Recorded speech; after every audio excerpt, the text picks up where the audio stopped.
तहसील police ठाण्याच्या हद्दीत रामझुला पुलाच्या खाली एका गॅरेज जवळ अज्ञात व्यक्तीचा मृतदेह आढळून आल्याने परिसरात एकच खळबळ माजली। घटनेची माहिती मिळताच तहसील पोलीस ठाण्याचे अधिकारी व कर्मचारी तत्काळ घटनास्थळी दाखल झाले।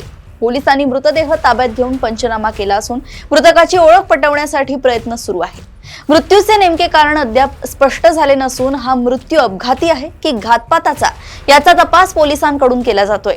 या प्रकरणी तहसील पोलीस ठाण्यात नोंद करण्यात येत असून पुढील तपास सुरू असल्याची माहिती एसीपी अनिता मोरे यांनी दिली आहे। तहसील हद्दीमध्ये रामझुलाच्या पुलाखाली एका गॅरेजच्या जवळ एक मृतक मिळून आलेला आहे आणि त्या मृतकाचं जे ओळख आहे ती अजून पटवण्याचं काम चालू आहे। त्याच्या खिशामध्ये एक प्लॅटफॉर्मचं इतवारीचं तिकीट मिळालेलं आहे आणि आम्ही अजून पुढचे सगळे प्रयत्न करत आहोत। प्रथम मृतकाची ओळख पटल्यानंतर पुढचं इन्व्हेस्टिगेशन सोपं जाईल, त्या दृष्टीने आम्ही मृतकाची ओळख पटवण्याचा प्रयत्न करत आहोत। अजून आयडेंटिफिकेशन सगळं चालू आहे, FSL टीम आलेली आहे आणि त्यांचं सगळं काम चालू आहे।